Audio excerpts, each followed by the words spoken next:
ketika Mas Kaisang bergabung ke PSI tidak akan memberikan pengaruh yang signifikan, tetapi begitu Pak Jokowi akan bergabung ke PSI, tentu itu akan memberikan dampak yang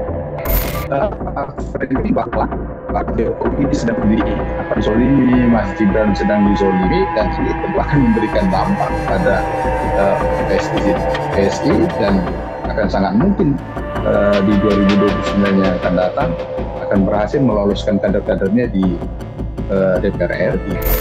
Saya tidak yakin bahwa Pak Jokowi tidak akan bergabung partai politik di 2029 yang akan datang. Tribuners, Presiden ke-7 Republik Indonesia Joko Widodo bakal turun gunung memenangkan Partai Solidaritas Indonesia atau PSI mulai tahun 2027 mendatang. Sebelum all out bertempur, Jokowi mau mengumpulkan tenaga sembari memulihkan kesehatannya. Hal ini pun sudah disampaikan begitu oleh Ketua Harian PSI Ahmad Ali dalam prarapat kerja di wilayah PSI Jawa Barat di Bandung pada Jumat 14 November kemarin. Dan PSI menegaskan bahwa nantinya Jokowi ini akan all out turun pada 2027 hingga 2029 mendatang. Lantas bagaimana melihat turun gunungnya Jokowi membantu PSI ini? Apakah artinya Jokowi menjatuhkan pilihan politiknya kepada PSI? Hari ini saya akan membahasnya dalam program Tribun News on Focus bersama dengan narasumber kami hari ini yang sudah tergabung melalui panggilan Zoom. Ada Direktur Rumah Politik Indonesia Bang Fernando Emas. Kita sapa terlebih dahulu di sana yang sudah tergabung melalui panggilan Zoom. Bang Fernando, bagaimana kabarnya hari ini? Baik, Mbak Maria. Mbak Maria juga ya. Sehat Baik, ya. Salam Alhamdulillah. sehat untuk semuanya. Baik, Alhamdulillah Bang Fernando. Kita langsung saja begitu ya ke topik Ya, pembicaraan hari ini. ya. Dari Bang Fernando sendiri, bagaimana kemudian melihat klaim dari PSI ini begitu yang mengatakan Jokowi akan all out begitu membantu Partai Gajah untuk lolos ke Senayan, mengingat Jokowi ini sudah tidak lagi menjabat sebagai presiden begitu, Bang Fernando. Ya, pertama ingin saya sampaikan bahwa untuk partai politik agar bisa tetap eksis dan juga bukan sekedar eksis, tetapi bisa mendudukkan para kadernya di Senayan ataupun di DPR RI, tentu bukan tidak hanya cukup memiliki struktural dari tingkat pusat sampai tingkat paling bawah, dan juga tidak cukup hanya memiliki sumber dana yang cukup, tetapi harus memiliki ketokohan juga. Ada tokoh yang betul-betul signifikan untuk bisa mendongkrak perolehan suara partai politik. Termasuk di sini adalah Partai Solidaritas Indonesia atau PSI memerlukan tokoh yang betul-betul ketokohannya signifikan untuk bisa mendongkrak perolehan partai ini di pemilu yang akan datang. Apalagi kalau kita lihat kan di selama 2 kali pemilu partai ini belum berhasil mendudukkan kadernya di DPR RI, walaupun di pemilu terakhir kemarin di 2024 memang ada kenaikan suara yang lumayan, tetapi tidak begitu signifikan untuk bisa mendudukkan kadernya di DPR RI. Jadi berbagai upaya sudah dilakukan oleh PSI, termasuk dengan mendudukkan Mas Kaisang yang pada saat itu merupakan putra presiden yang pada saat itu masih menjabat untuk menjadi ketua umum. Tetapi itu tidak cukup karena ketokohan Mas Kaisang ini belum begitu signifikan untuk bisa mendongkrak perolehan suara PSI di 2024 yang lalu, dan itu terbukti. PSI tidak berhasil mendudukkan kadernya di parlemen. Dan kali ini ada upaya untuk memanfaatkan ketokohan dari Pak Joko Widodo. Jadi kalau kita lihat memang ketokohan Pak Joko Widodo ini atau Pak Jokowi di selama 2 periode beliau di 2014 sampai 2024 memang sangat banyak beliau ataupun relawan yang sampai saat ini eksistensinya masih ada, walaupun ada kemarin satu eh, organisasi yang pada saat itu sebagai relawan Pak Jokowi sudah secara terang-terangan pada saat kongres mereka akan merubah logo yang tadinya logo Pak Jokowi menjadi tidak logo Pak Jokowi, terus kemudian menganulir tentang nama Projo ini bukan singkatan dari Pro Jokowi tetapi bahasa Sanskerta gitu. Jadi walaupun ada upaya-upaya seperti itu, tetapi ini kan kita melihat masih banyak organisasi-organisasi relawan yang masih tetap setia kepada Pak Jokowi sampai pada saat ini. Dan ada beberapa relawan belum ada melakukan perubahan nama terkait dengan penggunaan nama Pak Jokowi. Dan ini bisa sangat dimanfaatkan oleh Pak Jokowi terkait dengan bagaimana untuk bisa mendongkrak perolehan suara PSI di 2029 yang akan datang. Jadi kalau kalaupun pada saat ini Pak Jokowi sudah tidak lagi menjabat presiden, tetapi kan kalau kita lihat loyalis beliau, relawan beliau masih ada yang setia.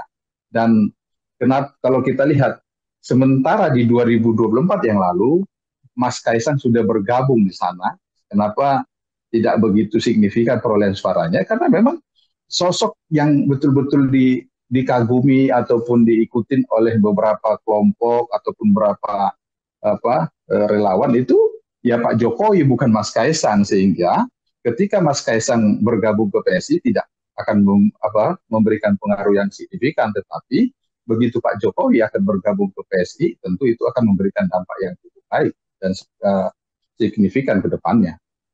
Baik, berarti nantinya Jokowi efek ini masih akan membawa dampak begitu ya untuk PSI meskipun Pak Jokowi ini sudah tidak menjabat sebagai presiden begitu ya, Bang Fernando?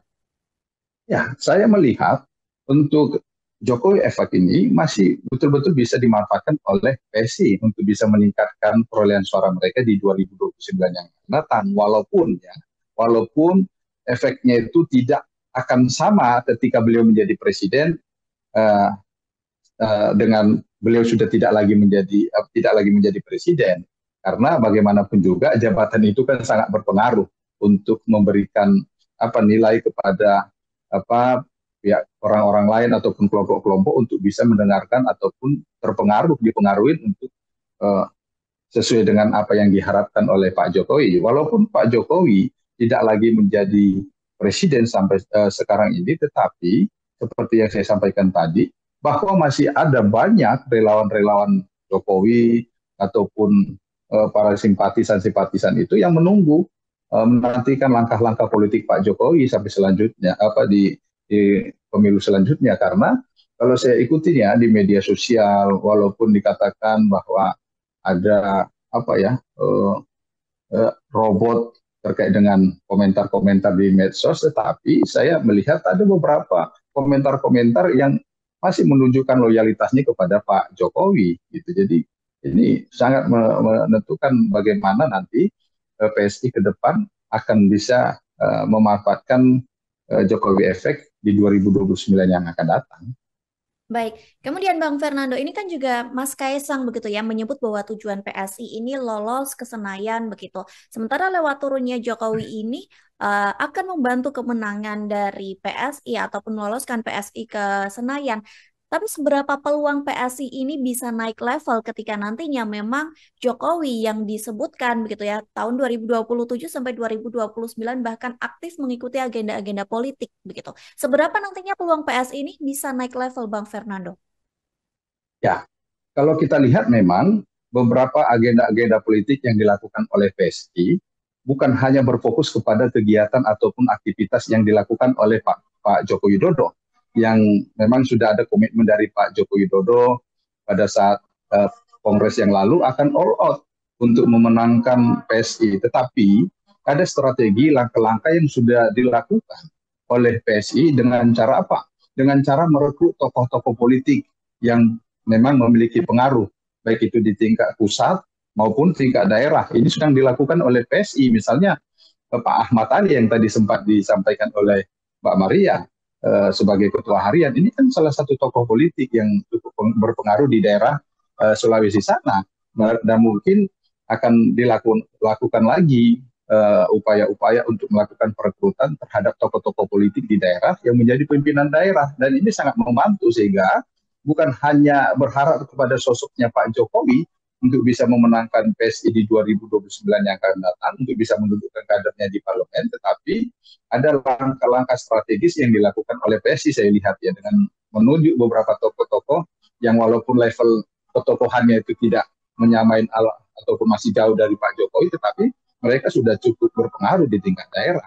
Dan ketika nanti Pak Jokowi, walaupun sudah beraktivitas untuk membantu PSI di 2007 sampai 2009 ini, sudah akan sangat membantu PSI. Karena kalau kita lihat memang fokus saat ini di 2025, 2026 sampai nanti di awal 2027 ya, sedang situasinya masih seperti ini, tidak ada terlalu signifikan untuk membangun kepentingan partai politik karena masih menjaga situasi politik yang saat ini sedang dilakukan konsolidasi oleh Pak Presiden Prabowo Subianto.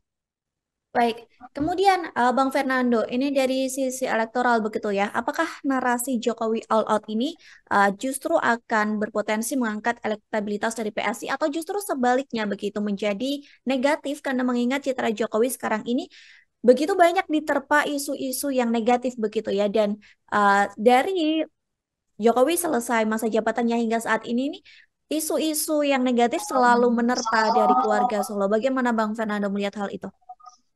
Ya, memang apa ya, saat ini ada banyak isu-isu negatif yang sedang melibatkan ataupun menerpa dari keluarga Pak Joko Widodo, apakah itu Pak Jokowi ataupun Mas Gibran sendiri. Tetapi tinggal bagaimana Pak Jokowi ataupun Mas Gibran membuktikan terkait dengan apa yang sedang dituduhkan saat ini. Apakah beliau ataupun Mas Gibran bisa membuktikan terkait dengan tuduhan ijazah palsu itu? Ketika Pak Jokowi ataupun Mas Gibran bisa membuktikan, maka ini akan bisa dimanfaatkan justru berbalik, bukan memberikan efek negatif, tetapi justru memberikan efek positif. Karena kita lihatlah bagaimana ya masyarakat Indonesia, pemilih-pemilih Indonesia, ketika ada tokoh-tokoh politik yang dilihat dianiaya, yang dizolimi, akan mendapatkan simpati. Ya, ya bisa saja nanti ketika ini bisa dibuktikan justru akan dimainkan framing bahwa Pak Jokowi sedang dizolimi, Mas Gibran sedang dizolimi, dan ini tentu akan memberikan dampak kepada PSI dan akan sangat mungkin di 2029 yang akan datang akan berhasil meloloskan kader-kadernya di DPR RI. Baik, kemudian Bang Fernando, kalau dilihat kan Pak Jokowi ini tidak memiliki partai politik begitu ya, tidak tergabung dengan partai politik Ya, manapun. Namun dengan statement dari PSI kemarin, apakah ini secara tidak langsung begitu menyampaikan bahwa Jokowi ini memilih PSI sebagai kapal politiknya? justru uh, karena memang selama ini setelah keluar dari PDI Perjuangan, Hmm. Pak Jokowi sudah tidak lagi memiliki partai politik, makanya saatnya Pak Jokowi menentukan kira-kira beliau akan berlabuh mana. Gitu. Jadi kalau beliau ini menunjukkan bahwa beliau tokohannya masih betul-betul dipertimbangkan di perpolitikan Indonesia, maka sudah sangat tepat beliau bergabung ke PSI. Beda halnya ketika bergabung ke Gerindra, Golkar ataupun partai-partai lainnya, itu kan memang sudah eksis, tapi mereka memiliki kursi di DPR RI. Tetapi selama dua periode ini, PSI belum berhasil mendudukkan kadernya di partai di DPR RI. Sehingga ketika nanti Pak Jokowi bergabung ke PSI dan berhasil mendudukkan kader-kadernya, ya berarti itu akan membuktikan salah satu cara membuktikan bahwa Pak Jokowi itu masih diperhitungkan, dipertimbangkan di dalam perpolitikan Indonesia. Apalagi kalau kita lihat ya, eh, bagaimana gerak-gerik langkah dan apa statement-statement Pak Jokowi ini masih sangat diperhitungkan menjadi perbincangan di perpolitikan Indonesia gitu. Jadi begitu ketemu Pak Prabowo langsung isu yang sangat menarik menjadi bagian republik. Ini kan masih perlu juga diuji bagaimana ketika beliau menjadi pimpinan partai politik ataupun menjadi bagian dari partai politik seperti yang disampaikan beliau akan all out ketika berhasil dan dibuktikan ya memang eh, betul-betul terbukti bahwa memang beliau itu memiliki pengaruh sampai saat ini ya hasilnya bagaimana apa apakah berhasil mengantarkan PSI untuk bisa memasukkan kader-kadernya di DPR RI. Baik Bang Fernando, tapi kalau misalkan begitu ya, sampai nantinya Jokowi ini menyatakan bahwa dirinya tidak berpartai begitu, apakah menjadi hal yang wajar jika Jokowi ini memang all out begitu ya, turun gunung ikut agenda politik dari PSI sendiri? Saya tidak yakin bahwa Pak Jokowi tidak akan bergabung partai politik Hmm. di 2029 yang akan datang. Karena bagaimanapun juga untuk eksistensi beliau dipertimbangkan di dalam politik Indonesia membutuhkan suatu organisasi partai politik, yaitu partai politik untuk bisa menjadi naungan beliau, bisa menunjukkan eksistensi beliau, apalagi sampai saat ini masih ada yang betul-betul masih beliau dorong untuk kepentingan politik yang akan datang, yaitu Mas Gibran. Gitu. Jadi kalau beliau menyatakan diri tidak menjadi bagian dari satu partai politik, itu tentu akan menghilangkan harapan Mas Gibran untuk di 2029 yang akan datang.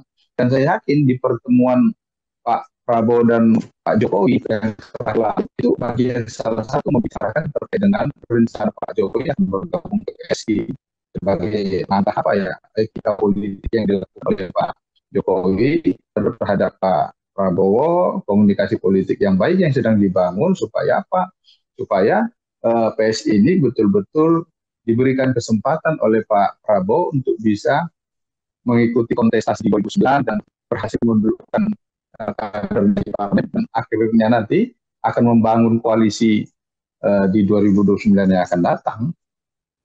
Baik, kemudian apakah ini juga bisa jadi langkah begitu ya dari bagian ataupun upaya Jokowi begitu untuk menjaga pengaruh politiknya di pemerintahan baru dan di parlemen begitu melalui PSI, Bang Fernando? Ya, jadi bukan hanya saja ini ya eksistensi, tetapi memang sebagai mantan presiden ataupun presiden yang pernah menjabat selama 2 periode, tentu beliau tidak ingin langsung selesai menjabat langsung tidak ada lagi aktivitas kegiatan politiknya. Ya, jadi dengan bergabung ke PSI, ada aktivitas-aktivitas politik yang akan membantu beliau untuk bisa tetap eksis dalam perpolitikan di Indonesia. Karena bagaimanapun juga kalau kita lihat mantan-mantan presiden kita, misalnya Pak SBY, Bu Mega, yang setelah mereka tidak lagi menjabat sebagai presiden, mereka aktif di dalam partai politik, sehingga mereka masih tetap memberikan pengaruh di dalam perpolitikan di Indonesia dan menjadi salah satu tokoh-tokoh yang dipertimbangkan untuk bagaimana setiap kontestasi arah politik mereka sangat dipertimbangkan, dan justru mereka sangat dipertimbangkan untuk bisa menjadi bagian sebuah koalisi atau bahkan membentuk koalisi tersendiri. Baik, kemudian Bang Fernando, kalau di pemerintahan kan sebenarnya kita punya Mas Gibran begitu ya. Dan apakah kinerja dari Gibran ini ada kaitannya dengan Jokowi efek pada PSI sendiri? Karena Mas Gibran juga sampai saat ini tidak tergabung begitu ya dalam politik apapun. Ya, jadi kalau kita lihat memang apalagi agenda politik yang sedang dibangun oleh PSI terkait dengan kegiatan Pak Jokowi, yaitu sejak 2027, 2008, 2009, ini akan sangat dimanfaatkan bagaimana Mas Gibran memberikan efek-efek juga di dalam pemerintahan. Kalau selama ini Mas Gibran kan melakukan kegiatan-kegiatan yang tidak begitu terlihat oleh masyarakat, sehingga kalau saya lihat kan banyak komentar-komentar yang negatif terkait dengan Mas Gibran. Ini kan sedang melakukan persamaan presiden supaya bagaimana beliau itu tidak dianggap terlalu mendahului dari presiden. Jadi ketika 2027, 2008, 2029 saya yakin Pak Presiden ataupun Pak Prabowo Subianto justru sangat mengharapkan Mas Gibran ini sudah membangun aktivitas-aktivitas politiknya melalui kerja-kerja beliau supaya menjadi bahan dasar dari Pak Prabowo untuk mempertimbangkan siapa kira-kira yang akan menjadi pendamping untuk di Pilpres yang akan datang. Karena kalau kita lihat kan gitu, ada beberapa tokoh saat ini sudah coba mengajukan diri untuk bisa dipertimbangkan oleh Pak Prabowo menjadi pendampingnya di 2029 yang akan datang. Tentu Mas Gibran tidak tinggal diam. Saya kira dengan komunikasi yang baik antara Mas Gibran dengan Pak Prabowo, Pak Jokowi dengan Pak Prabowo, akan dibuka peluang itu, justru Pak Prabowo akan mempersilahkan Mas Gibran melalui kerja-kerja politik, melalui kerja-kerja pemerintahan sebagai wakil presiden, supaya mempromosikan dirinya untuk bisa menjadi pertimbangan beliau, menjadi pertimbangan Pak Prabowo di 2029 yang akan datang. Baik, berarti artinya Jokowi efek di PSI ini, Bang Fernando, bisa mengamankan elektabilitas dari Gibran sendiri di tahun 2029. Kalau kita berbicara tentang PSI mengamankan uh, elektabilitas Mas Gibran, tidak bisa begitu. Hmm. Justru sekarang Mas Gibran itu yang harus membangun elektabilitasnya, karena korelasi antara Mas Gibran dengan PSI itu kan hanya sebatas hubungan antara Mas Kaisang dengan Mas Gibran, tetapi secara organisasi tidak ada hubungan, sehingga dibutuhkan di sini kerja dari Mas Gibran yang tentu ini akan dimentorin oleh Pak Joko Widodo sendiri. Pak Jokowi sebagai mantan presiden yang juga merupakan orang tuanya Mas Gibran, untuk membantu beliau bekerja nanti dari tahun 2027 sampai di tahun 2029, supaya bagaimana kerja-kerja ini bisa mendapatkan perhatian masyarakat dan bisa menghasilkan kerja yang baik dan mendapatkan apresiasi masyarakat, sehingga kembali lagi seperti saya katakan menjadi pertimbangan dari Pak Prabowo untuk kembali mensukseskan periode kedua Pak Prabowo dan Mas Gibran di 2009 yang akan datang. Baik, terakhir Bang Fernando sebagai closing statement dari Bang Fernando juga begitu ya. Dengan sikap tegas dari PSI ini yang merangkul Jokowi begitu, apakah ada pengaruh pada relawan Jokowi yang lain begitu? Karena rasanya saat ini relawan yang sedang terpecah begitu ya setelah ketum dari Projo ini justru ingin bergabung dengan Partai Gerindra. Ya, jadi kalau kita lihat ya, walaupun ada partai yang terpecah bergabung ke salah satu partai politik, itu tadi Partai Gerindra ataupun ke partai lainnya, tentu masih ada organisasi-organisasi relawan yang masih tetap menantikan langkah politiknya Pak Joko Widodo, termasuk para relawan simpatisan beliau yang selama ini merasa puas terhadap kinerja dari Pak Jokowi selama 10 tahun ini, eh, itu masih menantikan sikap politik Pak Jokowi itu kemana gitu. Jadi kalaupun Pak Jokowi nanti dengan tegas menyatakan akan bergabung ke PSI, itu tidak ada lagi keraguan dari organisasi relawan ataupun simpatisan beliau yang selama ini menantikan langkah politik, dan mereka akan sama-sama menyatakan mendukung PSI pada Pilpres yang akan datang. Jadi kalaupun tadi ada perpecahan, itu saya kira tidak terlalu signifikan, dan ini akan menjadi pertimbangan-pertimbangan nanti bagi Pak Jokowi untuk melakukan langkah-langkah politik strategis untuk bagaimana bisa memenangkan PSI di 2029 yang akan datang. Jadi kalau tadi ada 3 tahun menjadi target kerja dari Pak Jokowi untuk bisa memenangkan PSI, tentu ini waktu yang cukup dilakukan. Jadi tidak hanya mengandalkan dari relawan, tetapi bagaimana masyarakat Indonesia yang selama ini merasa puas, dan ini saya kira ada upaya lagi nanti untuk bagaimana mengingatkan kembali masyarakat terhadap kerja-kerja yang sudah dilakukan oleh Pak Jokowi. Misalnya daerah-daerah yang selama ini sangat simpati dan sangat loyal kepada Pak Jokowi, ini akan menjadi prioritas untuk didatangi Pak Jokowi, dan juga daerah lain seperti Papua, NTB, terus kemudian Sumatera Utara, dan provinsi-provinsi lain akan menjadi prioritas didatangi oleh Pak Jokowi untuk bisa bagaimana memenangkan PSI 2029 yang akan datang. Tentu Pak Jokowi tetap mempertimbangkan bagaimana tetap membangun komunikasi yang baik dengan Pak Prabowo, karena bagaimanapun juga saat ini yang menjabat presiden adalah Pak Prabowo Subianto, bukan lagi Pak Jokowi. Tentu kita akan melihat bagaimana kira-kira ke depan hasilnya seperti apa, ya akan membuktikan apakah